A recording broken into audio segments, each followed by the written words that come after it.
안녕하세요. 화려한 싱글로 컴백한 30대 여성이에요. 저는 오늘 혹시나 사연 들으시는 분들 중 이혼을 결심하기까지 밤새 뒤척이며 골머리를 앓던 저처럼 지금 마음고생을 하고 계신 분들께 이혼을 너무 어렵게 생각하실 필요 없다는 말씀을 드리고 싶어 이렇게 사연을 보내게 되었습니다. 이혼한 게 얼마나 대단한 자랑거리라고 조언까지 하려 드냐 싶으실 수도 있지만 글쎄요. 조언까지는 아니에요. 사람마다 개인적인 사정이 있으니 제가 내린 결정이 제일 옳다고는 말할 수 없을 테니까요. 하지만 저는 요즘 전에 없이 잘 지내고 있습니다.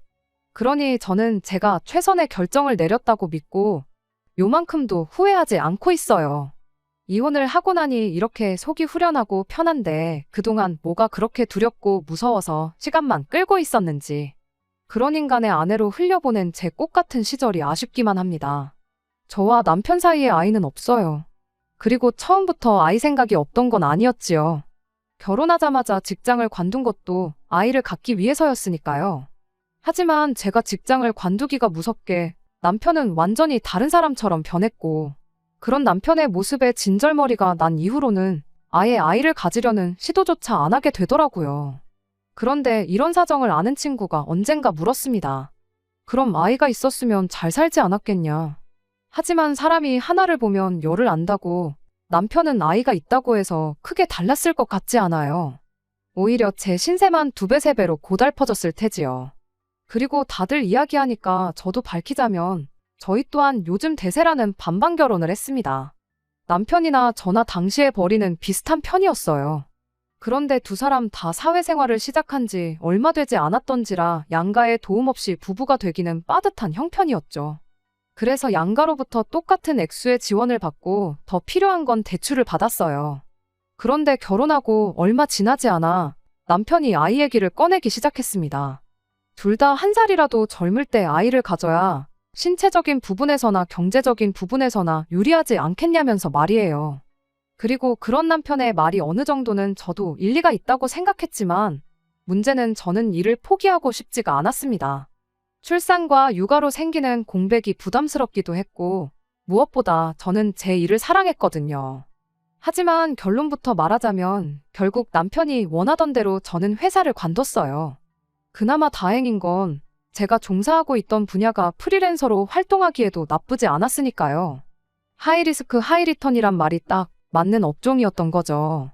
그래서 아예 아이를 안 낳을 거면 모를까 언젠가는 내려야 할 결정이란 생각에 남편의 뜻에 따라주기로 했네요.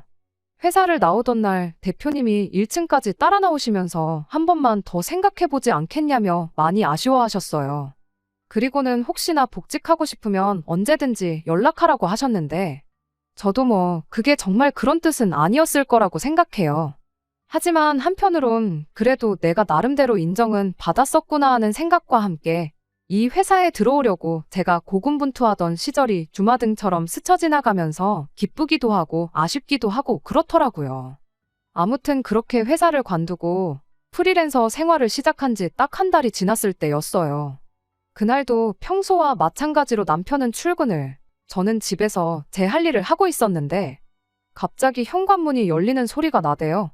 남편이 퇴근하기엔 이른 시간이었지만 남편 아니고서야 올 사람이 없었으니 저는 당연히 남편일 거라 생각했고요. 그런데 투덜거리며 복도를 지나 거실로 들어온 사람은 다름 아닌 시어머니셨습니다. 그리고 이제서야 생각해보면 저도 일단 인사라도 먼저 드렸으면 좋았을 텐데 생각지도 못한 시어머니의 방문, 그것도 시어머니께서 비밀번호를 직접 누르고 들어오셨다는 사실이 좀 황당했다 보니 저도 모르게 어떻게 들어오셨냐는 소리가 먼저 튀어나갔거든요. 그랬더니 내 아들이 비밀번호를 알려줬다며 신경질을 확 내시는데 지금 이게 다 뭐지 싶으면서도 아무튼 안 좋은 상황이란 건 바로 알 수 있었죠. 그리고 그때 제가 뭐라고 대꾸를 하기도 전에 시어머니께선 너 정말 직장을 관뒀냐며 따지듯이 물어오셨습니다. 어떻게 당신한테 말 한마디 없이 멋대로 회사를 관둘 수가 있냐면서요. 그런데 저로선 솔직히 그런 시어머니의 말씀이 쉽게 납득이 가질 않았어요. 저는 다 큰 성인이고 게다가 남편과 충분한 상의 끝에 내린 결정이었으니까요. 그리고 무엇보다 제가 회사를 관뒀다는 사실이 이렇게 시어머니께서 막무가내로 찾아오셔선 마치 저를 취조하듯 물으실 일인가 싶은 게 여러 가지로 황당하단 생각밖에 안 들더라고요. 그리고 동시에 남편에 대한 약간의 원망스러운 마음도 들었습니다. 왜 진작에 내가 회사를 관뒀다는 걸 시어머니께 말씀드리지 않은 거며, 그렇다고 해도 왜 우리 둘이 사는 집 비밀번호까지 시어머니한테 알려드렸어야 하나 싶고, 알려드렸으면 알려드렸다고 적어도 나한테 전화 한 통은 해줬어야 하는 거 아닌가 싶었으니까요. 하지만 이런 복잡한 제 마음을 시어머니께선 아시는지 모르시는지 계속해서 당신할 말만 이어나가셨습니다. 그리고 저는 어쨌든 그 당시엔 처음 겪어본 상황이었다 보니 어떻게 대처를 해야 할지 도통 감이 오질 않아 저도 모르게 꿀먹은 사람 마냥 입도 뻥긋 못하고 당하고만 있었죠. 그런데 그때 다시 한번 현관문 열리는 소리가 났고, 이번엔 분명 남편일 거란 생각에 말 그대로 긴장이 풀리더라고요. 이제 그만 시달리겠구나 하는 생각에 마치 구세주가 등장한 것 같았달까요? 그리고 그때 제가 바란 건 딱 하나였어요. 다른 건 모르겠고 적어도 제가 왜 회사를 관두게 된 건지 남편이 시어머니한테 확실히 말씀드렸으면 했죠. 하지만 남편이 보인 태도는 말 그대로 기가 막혔습니다. 아이 타령을 해대면서 자기가 먼저 관두라고 했다는 이야기는 쏙 빼곤 마치 제가 프리랜서로 큰돈을 벌고 싶어 회사를 관뒀다는 식으로 시어머니께 말씀을 드리고 있었으니까요. 그러면서 마치 자기도 반대를 했는데 제가 멋대로 관뒀다는 식으로 말을 하는데 어찌나 기가 막히던지 아까와는 또 다른 의미로 말이 안 나오더라고요. 아무리 시어머니가 무서워도 그렇지 버젓이 나를 앞에 두고 어떻게 저럴 수가 있나 싶었습니다. 그리고 그때 처음으로 내가 이런 비열한 겁쟁이랑 결혼을 했구나 하는 생각에 정말 우라가 치밀었지요. 시어머니께서는 당신 아들이 외벌이하면서 살아야 할 줄 알았으면 이 결혼은 안 시켰을 거라며 급기야는 사기 결혼이란 말까지 운운하셨어요. 당신 아들이 뭐가 아쉬워서 집에서 노는 저를 먹여 살리면서 혼자 뼈 빠지게 대출까지 갚아야 하냐고요. 그리고 여기선 저도 마치 저를 기생충처럼 몰고 가시는 시어머니의 태도에 화가 나서 저도 마냥 놀고 있는 게 아니다.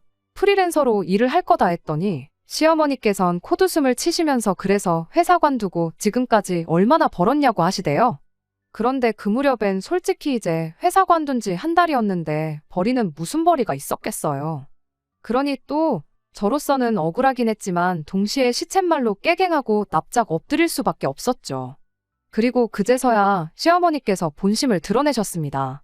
당신 아들이 외벌이를 하는 한 친정에는 아무것도 해주지 말라고 당신은 절대로 그 꼴은 못 본다고 하셨거든요. 그런데 저는 이런 시어머니의 말씀이 솔직히 황당하기 짝이 없었어요. 막말로 제가 뭐 얼마나 친정에 퍼주고 있었다면 모를까. 친정에 하는 거라곤 시댁과 똑같이 매달 30만 원씩 드리는 용돈이 전부였으니까요.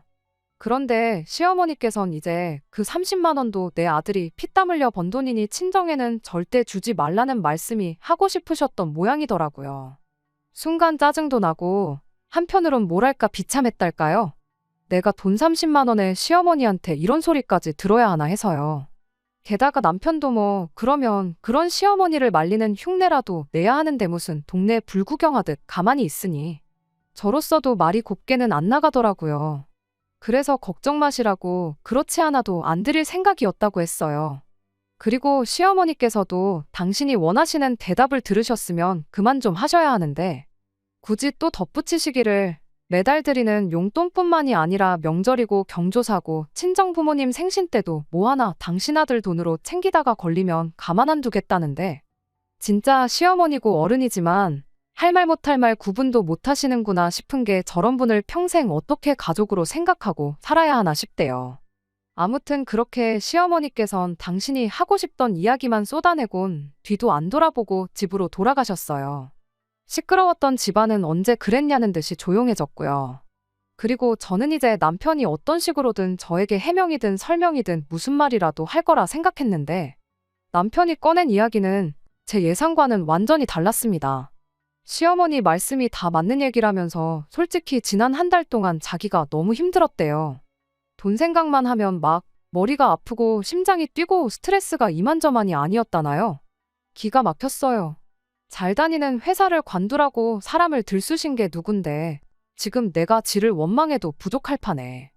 뻔뻔한 남편의 태도에 정말이지 할 말이 없었습니다. 게다가 제가 회사를 나온 지 몇 달이 된 것도 아니고 딱 한 달이었잖아요.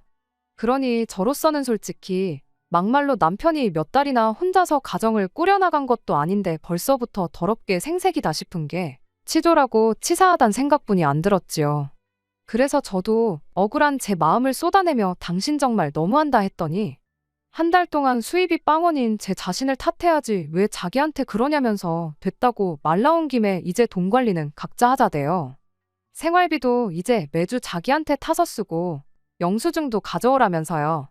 그리고 이때 진짜 진심으로 이혼을 고민했어요. 제가 평생 수입이 빵원일 리는 없으니 이런 상황이 얼마 가지 않을 건 분명했지만 남편의 본색을 알아차린 것 같았달까요? 그런데 한편으로는 결혼한 지 반년도 안 돼서 이혼을 한다고 하면 주변에서 얼마나 떠들어댈까 싶고 한편으론 친정부모님 체면도 걱정이 되더라고요. 그래서 결국 이혼 소리는 못 꺼내고 대신 일단 하루빨리 다시 돈부터 벌어야 한다는 생각에 이튿날 날이 밝기가 무섭게 전 직장을 찾아갔습니다. 그런데 저를 맞으시는 대표님의 표정이 아주 반갑기만 한 것은 아니었어요. 뭔가 제가 부탁하면 어떻게 거절을 해야 하나 하는 난감함이 얼굴에 그대로 드러나 있었거든요. 그리고 그런 대표님의 표정을 보고 나니 저도 자존심이 있지 차마 돌아오고 싶단 말은 할 수가 없었습니다. 부탁이란 게 하는 사람도 어렵지만 거절해야 하는 사람 입장도 쉽지는 않으니까요. 그리고 저는 무엇보다도 대표님과 제 관계를 허투루 날려버리고 싶진 않기도 했어요. 업계 내에선 꽤나 영향력이 있는 사람이기도 했고. 그래서 그냥 별 의미 없는 이야기만 조금 주고받다가 웃는 얼굴로 돌아 나왔네요. 남편은 퇴근하고 집에 들어오기가 무섭게 복직은 했냐, 언제부터 다시 출근하냐며 질문 공세를 쏟아냈습니다. 그래서 제가 복직은 안 한다고 했더니 저보다 더 실망한 티를 팍팍 내면서는 그럴 줄 알았다면서 이제 정말 어떡하냐고 이달도 자기 혼자 벌어야 하는 거냐며 한숨을 푹푹 내쉬는 거예요. 하지만 남편의 개차반 같은 짓거리는 거기서 끝이 아니었습니다. 며칠 뒤 아침을 차리고 있는데 남편이 대뜸 오늘 아버님 건강검진이 있다며 저더러 모시고 다녀오라대요. 그리고 저도 뭐 바쁜 게 아니었으니 남편이 곱게 부탁했으면 별말 없이 알겠다고 했을 텐데 대뜸 한다는 소리가 생활비를 받아쓰려면 저도 뭐 하는 일이 있어야 할 거 아니냐면서 앞으로는 자기가 이것저것 시킬 거니까 그때마다 군소리 없이 그냥 하라는 대로 하면 된다나요? 게다가 그뿐만이 아니었습니다. 생활비를 얼마를 주는데 메뉴가 이게 뭐냐? 청소는 왜 이렇게 해놨냐 해가며 자꾸 트집을 잡는데 하루는 진짜 내가 왜 이런 소리까지 들으며 살아야 하나 싶은 게 말 그대로 현타가 오더라고요. 그래서 그날도 저녁 준비로 정신이 하나도 없는데 남편이 뭐 자기가 입으려던 옷이 아직도 빨래통에 있다면서 생활비 받기 싫은 거냐고 시비를 걸길래 끓이던 국을 그대로 싱크대에 들이붓고는 한 번만 더 그딴 소리 해보라고 그땐 나도 가만히 안 있겠다 했어요. 네가 무슨 생활비를 몇백씩 주는 것도 아니면서 어지간히 하라고 계속 그럴 거면 그냥 이혼하자면서요. 그리고 그날 이후로 저는 시쳇말로 악만 남아서 어떻게든 돈을 벌어야겠다는 생각이었습니다. 그래서 자존심이고 뭐고 다 내려놓고 대표님한테 전화를 드렸어요. 그리고는 혹시 회사에 들어오는 일 중 단가가 안 맞는 일들은 저에게 소개해 주실 수 없겠냐 부탁을 드렸죠. 그랬더니 다행히도 대표님께선 당연히 해줄 수 있다면서 사실 그날 그렇게 저를 보내고선 당신도 생각이 많았다 하시더니 이렇게 연락 줘서 오히려 당신이 고맙다고 하시더라고요. 그리고 그때부턴 솔직히 대표님이 주시는 일은 마진이 얼마건 간에 주는 대로 족족 받았어요. 그랬더니 얼마 안 가서 제가 일을 잘한다는 게 입소문이라도 났는지 회사가 아닌 저를 보고 들어오는 일도 늘어나기 시작했지요. 그리고 그때부터는 남편과 각방 생활을 시작했습니다. 사실 이미 정은 예전에 떨어져서 한 입을 덮고 자는 거 자체가 고역스러운 날도 많았는데 마땅히 핑계가 없다 보니 각방 쓰자 소리를 할 수가 없었거든요. 그런데 이제 일감이 많아져서 제가 잠자리에 드는 시간이 늦어지다 보니 자기도 자는데 방해받기가 싫었는지 제가 작은 방에서 자고 그래도 별말 안 하대요. 그리고 그런 남편의 반응이 서운하기는커녕 정말 다행이다 싶었습니다. 한편 그렇게 1년쯤 지나니까 어느덧 재벌이도 안정세에 접어들었고 그리고 그 무렵부턴 일부러 더 보란듯이 제가 친정부모님 차도 바꿔드리고 용돈도 올려드렸어요. 그리고 이런 이야기는 여지없이 남편을 알게 했고 시부모님 귀에도 들어가게끔 행동했는데 제가 그렇게 한 데는 다 이유가 있었습니다. 신혼 초에 돈 몇 푼 가지고 시어머니랑 남편이 저한테 줬던 그 모멸감, 그리고 그때 제가 느낀 비참함을 언젠가 꼭 돌려주고 싶었거든요. 그리고 마침내 그럴 기회가 찾아왔는데 그날도 저는 평소처럼 정신없이 집에서 일을 하고 있었습니다. 눈코 뜰 새 없이 바쁘다는 게 이런 건가 싶은 날들의 연속이었지요. 그리고 그렇다 보니 집에 누가 들어오는지도 처음엔 알지를 못했어요. 아니 이제 와서 말이지만 들어온다고 해봤자 남편이었을 텐데 솔직히 그 무렵엔 남편이 출근하고 퇴근하는 거에 별 관심을 두지 않았습니다. 남편은 제가 돈을 잘 벌게 된 이후로도 한 번도 제 능력을 인정해주는 법이 없었어요. 그저 남편이 하는 말이라곤 돈독이 올랐다, 지부모밖에 모른다, 그런 것들 뿐이었죠. 생활비 몇 푼 쥐어주면서 지 뜻대로 이리저리 부려먹고 싶었는데 그게 뜻대로 안 되니 심통을 부리는 어린아이가 따로 없었달까요? 그리고 저는 그런 남편을 받아주고 싶은 생각은 눈꼽만큼도 없었습니다. 한마디로 너가 이기나 내가 이기나 해보자 그런 것도 있었죠. 아무튼 그래서 그날도 남편이겠거니 하고는 저는 제 할 일만 하고 있었는데 누가 제 방문을 노크를 하더니 헛기침 소리를 내더라고요. 시어머니셨습니다. 참고로 비밀번호를 아무리 바꿔도 계속해서 툭하면 남편이 시어머니께 알려드리는 일이 반복되었기에 언젠가부턴 저도 에라 모르겠다 자포자기 상태였어요. 어차피 저는 제 방 안에서만 일을 하니까 오시던지 마시던지 손님 대접은 안 하겠다는 오기도 들었고요. 그래서 이번에도 방문 앞에 서 계신 시어머니를 보고도 오셨냐 한마디만 하곤 저는 다시 제 방문을 닫으려고 했습니다. 일을 해야 했으니까요. 그런데 시어머니께서 얘기 좀 하자며 저더러 거실로 나오라시더니 저한테 뭐라도 좀 내와야 하는 거 아니냐대요. 그래서 저희 집 어디에 뭐가 있는지는 저만큼 어머님도 잘 아시지 않냐? 필요하신 거 있으시면 꺼내 쓰시고 드시고 싶으신 건 찾아 드시라 했습니다. 그랬더니 당연히 또 싫은 소리를 하셨죠. 돈 몇 푼 버니까 시애미가 시애미로도 안 보이냐. 너는 네 부모한테도 그렇게 말하냐. 하지만 시어머니께서 아무리 무슨 말씀을 하셔도 제가 들은 척도 않고 미동도 없으니 이내 어이가 없다는 듯 혀를 한번 차시더니 대뜸 저더러 요새도 돈 좀 버냐 그러시는 거예요. 그래서 네, 잘 벌어요 했더니 그 돈 그렇게 벌어서 다 뭐하냐, 어디다 쓰냐 그러시대요. 그리고 저는 무슨 얘기가 하고 싶어서 저러시나 싶으면서도 앓는 소리 할 이유가 없다 싶었기에 저 갖고 싶은 것도 사고 친정 부모님한테도 드리고 그런다 했습니다. 그랬더니 시어머니께선 기가 찬다는 얼굴로 눈살을 찌푸리시더니 너는 네 부모 챙길 때 우리 생각은 안 나냐는데 하마터면 마시던 물을 그대로 시어머니 얼굴에 뿜을 뻔했어요. 가까스로 물을 삼키곤 생각 안 난다고 했습니다. 아니 생각은 나지만 남편이 알아서 잘 챙겨드리고 있지 않냐. 그러니 생각 안 하려고 한다 했지요. 그랬더니 또 마땅히 하실 말씀이 없으셨는지 덧붙이시길 원래 결혼하면 시부모도 내 부모다 생각하고 모셔야 하는데 너는 그런 걸 몰라도 너무 모른다나요? 그래서 저도 어머님 아버님이 저를 딸처럼 생각지를 않으시는데 저라고 그게 되겠냐 했습니다. 그랬더니 진짜 뻔뻔하게도 우리가 언제 너를 그렇게 생각을 안 했냐면서 당신 아들이랑 제가 결혼하던 그날부터 당신들은 저를 큰딸, 신우를 막내딸 그렇게 생각하고 있었다대요. 그리고 그 말에 정말 온몸에 소름이 끼칠 만큼 어이가 없었던 저로서는 그동안 가슴에 맺혔던 이야기를 꺼냈습니다. 그렇게 생각하시는 분이 제가 직장 관두고 겨우 한 달 쉬었을 때 찾아오셔선 그렇게 막말을 해대셨냐고 저를 마치 거머리 기생충처럼 표현하셨지 않냐고요. 그러니까 시어머니께서 하신 말씀이 가관이었습니다. 그게 다 저 잘 되라고 한 얘기였다고 하셨거든요.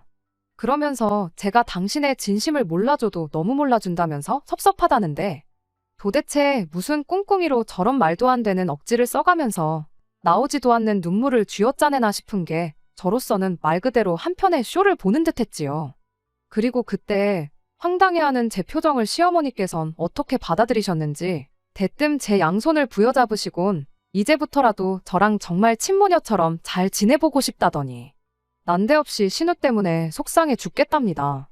그러면서 이 일을 어떻게 해야 할지 상의할 사람이 저밖에 없다나요. 그리곤 제 눈치를 쓱 살피고는 하는 말이 신우가 결혼할 상대가 의사라는데 딱 지금 나한테 돈 얘기를 하려고 이러는구나 하는 감이 오더라고요. 하지만 아무것도 모르겠다는 식으로 계속해서 시어머니가 하시는 이야기를 듣고만 있었습니다. 그랬더니 이제 시어머니도 답답하셨는지 저도 사회생활을 해봤으니 알 거 아니냐면서 그쪽에선 병원 개원을 원하는 것 같은데 우리가 그럴 형편까진 안 되는 거 너도 알지 않냐. 대신 평수 작은 신혼집이라도 하나 해주려고 하니 돈 좀 보태달라대요. 그리고 저는 당연히 그런 시어머니한테 그 돈을 왜 제가 보태줘야 하냐고 되물었어요. 제가 정말 책상 앞에서 몇 시간씩 허리 한번 제대로 못 펴고 일해가며 번 돈인데 그 돈을 왜 신우 신혼집에 보태주냐고요. 그리고는 잘난 어머님 아들하고 이야기하시라니까 걔가 무슨 돈이 있냐는데 저도 알고 있었어요. 남편이 개털인 거. 제가 친정만 챙기는 걸 보고는 오기가 났는지 어느 날부턴가 남편도 아주 질세라 시댁에 이것저것 마구잡이로 사서 날라댔거든요. 그리고 그것도 유치하게 지도 이제 저한테 보라고 그런 거겠지만 택배로 한 번에 시댁으로 시키면 될 걸 꼭 우리 집으로 시켜서 보란 듯이 지가 하나하나 갖다 나르더라니까요. 그런데 남편이야 제 정확한 수입을 몰랐지만 저는 어쨌든 어느 정도는 파악을 하고 있었고 그러니 어느 순간부터 저 인간 저렇게 해서 뭐 남는 게 있나 싶었는데 역시나 제 예상대로였던 거지요. 하지만 뭐 그렇다고 해도 제 마음은 달라지지 않았습니다. 신우 시집 가는데 1,000원 한 장 보태줄 생각은 정말이지 요만큼도 없었어요. 그런데 한편으론 제가 그간 벼르고 벼르던 그 일을 실행에 옮기는 게 오늘이구나 싶었으니 굳이 지금부터 싫다고 말할 필요는 없겠다 싶대요. 그래서 시어머니께 얼마가 필요하시냐 여쭙습니다. 그랬더니 이내 시어머니 얼굴에 웃음꽃이 활짝 피면서 한 3억 정도면 좋겠다는데 솔직히 저한테 있는 돈 없는 돈 다 끌어모으면 딱 그 정도 되겠더라고요. 하지만 뭐 그런 걸 굳이 시어머니가 알게 할 필요는 없잖아요. 그래서 그 정도 돈은 일도 아니라는 식으로 그거면 되겠냐니까 다시 한번 웃음꽃이 피길래 더 기분 좋으라고 당장 내일이라도 줄 수 있다 했지요. 그랬더니 어머어머 소리를 연발해가면서 진짜 내가 며느리 하나는 잘 들였다며 아주 좋아 죽더라니까요. 그래서 그때 제가 대신 조건이 하나 있다 했습니다. 그랬더니 뭐든지 말만 해보라대요. 그래서 돈을 받았으려면 그에 걸맞는 일을 해야 할 거 아니냐고.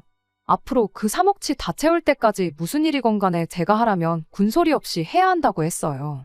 그랬더니 시어머니께선 대번에 눈을 치켜뜨시고는 너 지금 그걸 말이라고 하냐는데 시어머니께 어머님이 들으셔도 말 같지가 않죠. 하고는 그 말 같지도 않은 소리를 내가 어머님 아들한테 얼마나 오랫동안 들었는지 아냐고 받아쳤습니다. 그리고는 다시 계산기 두드리는 흉내를 내면서 생각해보니까 요즘 저희 부모님도 나이가 드셔서 살림이나 잔심부름 같은 것 좀 대신해줄 도우미가 있었음 하셨으니 일단 신우더러 당분간은 저희 부모님 수발부터 들라고 해야겠다니까. 뭐 그때부턴 말 그대로 난리가 났어요. 시어머니께서 저러더 정신 나갔다면서 온갖 쌍욕을 퍼부으셨거든요. 그리고 뭐 그뿐인가요? 너는 그렇게 살지 말라면서 네가 암만 그래봤자 우리 사위랑 비할 것도 못 된다는데 그래서 제가 아니 아직 식도 안 올린 남의 아들한테 어쩜 그리 우리 사위 소리를 해대시냐고 민망해 죽겠다고 쏘아붙였어요. 그리고 그날 저녁 시어머니께서 씩씩대며 집에 가셨다는 사실을 남편이 모를 리가 없었고 그러니 제 예상대로 퇴근하기가 무섭게 남편은 우리 엄마한테 뭔 소리를 짓거린 거냐며 저에게 달라들더라고요. 그래서 내가 뭐 못할 말 했냐. 네가 했던 말 그대로 했는데 왜 난리냐 했더니 남의 인생을 가지고 제가 뭐 갑질을 했다면서 말도 안 되는 헛소리를 짓거리더니 급기야는 도무지 저 같은 여자랑은 못 살겠다면서 이혼 얘기를 꺼내더라고요. 이땐 솔직히 아차 싶으면서 말 그대로 기분 참 더러웠습니다. 이혼 얘기를 꺼내도 내가 꺼냈어야 하는데 하는 생각 때문에요. 하지만 뭐 그렇다고 제가 이혼만은 못한다 할 것도 아니고 그래서 알겠다고 내일이라도 당장 하자고 했어요. 그랬더니 남편이 좀 당황한 표정을 하더니 이내 실실 웃으면서 이혼해봤자 저만 손해라대요. 재산 분할하면 제 재산의 절반은 자기 몫이라면서 말이에요. 그래서 제가 또다시 아무것도 몰랐다는 얼굴로 정말이냐 물었더니 저더러 너는 돈독이 올라서 일만 하니까 세상 돌아가는 것도 모르냐면서 원래 부부가 이혼하면 재산은 반반으로 갖는 거랍니다. 특히나 우리처럼 반반 결혼한 부부는 헤어질 때도 무조건 반반 갖는 거라나요? 어쩜 인간이 저렇게 단순하고 멍청한가? 저런 머리로 직장 생활을 어떻게 하나? 한심하단 생각을 넘어서 갑갑하고 한편으론 저런 인간 뭘 보고 내가 결혼을 했나 하는 자괴감까지 드는 게 참으로 복잡한 심정이었습니다. 그리고 저는 그렇게 될 리가 없다는 걸 잘 알고 있었기에 남편이나 더 놀려줄 생각으로 그럼 이혼은 하지 말자고 했더니 이 인간이 제가 정말 뭐라도 아쉬워서 지한테 매달리는 줄 알았는지 더더욱 기고만장해서는 자기는 이제 정말 저한테 오만정이 떨어져서 못 살겠다면서 무조건 이혼을 해야겠다는 거예요. 그리고 그렇게 이튿날 이혼에 필요한 서류들을 미리 다 챙겨놓고 남편이 퇴근하기만을 기다리고 있는데 9시가 넘어서야 남편이 말 그대로 죽상을 하고 집에 들어왔습니다. 그래서 제가 여기 이혼 서류 다 준비해놨다니까 자긴 이혼 안 할 거라대요? 그러면서 나라법이 이상하다고 분명히 반반 결혼을 했는데 왜 재산 분할은 반반이 안 되는지 이해가 안 된답니다. 그리고 듣자 하니 회사에 반차를 내고 변호사를 만났던 모양이에요. 그런데 이제 아무래도 그쪽에서 남편이 기대한 대답과는 정반대의 대답을 해준 것 같더라고요. 참고로 저도 아닌 게 아니라 남편이랑 이혼 생각이 들 때마다 변호사를 이따금씩 찾아가 상담을 받곤 했는데 마지막에 받았을 땐 그런 말을 들었어요. 남편처럼 버는 족족이 다 써버리는 경우엔 재산 형성에 대한 의사가 없던 걸로 보여지기에 재산 분할 시 가져갈 재산도 없다. 그리고 그 이야기를 듣고 난 이후로는 제 마음이 어찌나 홀가분하던지 남편이 자기가 번 돈을 다 쓰던 말던 내 알바냐 싶었지요. 게다가 물론 저도 제 나름대로 제 재산을 지키기 위해 법적인 테두리 안에서 이런저런 손을 써두고는 있었습니다만 그건 여기서 제가 다 열거하긴 좀 그렇고 아무튼 저는 언제 이혼하더라도 두려울 게 없었던 거죠. 그리고 그렇게 순식간에 태도를 바꿔 이혼은 못한다고 버티는 남편에게 저는 그럼 소송으로 가겠다 했습니다. 그래서 얼마나 시간이 걸리건 간에 당신 팬티 한 장까지 다 털어가겠다고 그랬죠. 참고로 못 믿는 구석이 있어서 한 소리는 아닌데 싸움이란 게 원래 기세가 반이라잖아요. 그리고 그땐 저도 좀 악에 받쳐서 말이 세게 나간 것도 있어요. 그런데 그 말이 먹힌 건지 아니면 또 어디 변호사한테 뭐라도 들었는지 얼마 안 있다 이혼하자고 하대요. 대신 자기 재산에는 손 떼지 말라면서. 그래서 저도 이때다 싶어 알겠다고 하고 이후로 혹시나 남편 마음이 바뀌면 어쩌나 하는 생각에 어지간히 남편 눈치를 보며 숙려기간을 보냈습니다. 그리고 마침내 남편과는 남남이 되었는데 황당하게도 일주일이나 지났나 시어머니한테 연락이 왔어요. 그리고 저는 또 신혼 때처럼 당신한테 말 한마디 없이 이혼을 했냐고 따지기라도 하려는 건가 싶었는데 웬걸요. 한다는 말이 돈 3억을 못 구해서 신우 결혼이 파토가 났답니다. 그러면서 이게 다 저 때문이라고 협의 이혼이 말이나 되냐면서 이제라도 양심이 있으면 저더러 위자료를 내놓으라대요. 기가 막혀서 말을 할 때 제발 생각 좀 하고 말씀하시라고 내가 머리 털라고 올케가 돈 안 해줘서 신우 결혼 파토 났다고 올케가 위자료 줬단 이야기는 들어본 적이 없다 쏘아붙였습니다. 그리곤 이런 전화 한 번만 더 하시면 그땐 저도 가만 안 있겠다. 그쪽 아들하고 딸 회사에 전화해서 아주 개진상 짓을 하겠다 했더니 가타부타 말도 없이 전화를 뚝 끊어버리더라고요. 그리고 이후로 새벽에 자냐는 문자는 기본이고 제가 없으니까 살맛이 안 난다는 개똥 같은 문자가 번호도 없이 몇 번인가 오곤 했는데 그럴 때마다 치졸하고 비열했던 남편의 얼굴이 떠오르면서 어찌나 밥맛이 떨어지던지 그래서 결국 핸드폰 번호는 바꿨고 살던 동네도 이사했어요. 이혼하자마자 아파트 팔아서 서로 재산 정리하고 그리고는 그래도 동네도 익숙하고 그래서 근처에 집을 구했었는데 이래저래 시달리고 그러니까 익숙이고 뭐고 이사를 하는 게 맞겠더라고요. 그리고 그렇게 정신사나운 얼마간의 시간이 지나고 나니 지금의 평화가 찾아왔습니다. 진작에 이혼했어야 했는데 뭘 그렇게 걱정했었나 싶어요. 일단 제가 알게 된 건 사람들이 생각보다 남의 일에 크게 관심이 없다는 거예요. 그뿐인가요? 저희 부모님께선 체면이고 뭐고 내 딸이 잘 사는 게 제일 중요한 거라면서 제가 이혼을 못하고 버텨왔다는 사실에 어찌나 속상해 하시던지요. 그 밖에도 제 친구들은 이혼도 능력이 되니까 하는 거라며 멋있다고 축혀 세워주기까지 하는데 이건 솔직히 친구들이니까 하는 소리겠죠 뭐. 그래도 같이 웃어넘길 수 있는 사람들이 곁에 있다는 게 다행이다 싶습니다. 그리고 마지막으로 저는 지금 전 직장의 대표님과 진지하게 만남을 갖기 시작했어요. 똥차가 가고 벤츠가 온다더니 그 말이 정말 딱이다 싶네요. 그리고 저도 그 벤츠에 어울릴 멋진 사람이 되려고 열심히 노력 중입니다. 그런 결혼은 또 할 거냐고요? 그건 모르겠어요. 하지만 당장은 그 어떤 후회도 남지 않게 최선을 다할 거예요. 그래서 연애도 일도 두 마리 토끼 다 놓치지 않겠습니다. 끝까지 들어주셔서 감사합니다. 오늘의 사연은 여기까지입니다. 구독과 좋아요, 알람 설정 부탁드리고 더 좋은 사연으로 다시 찾아뵙겠습니다. 감사합니다.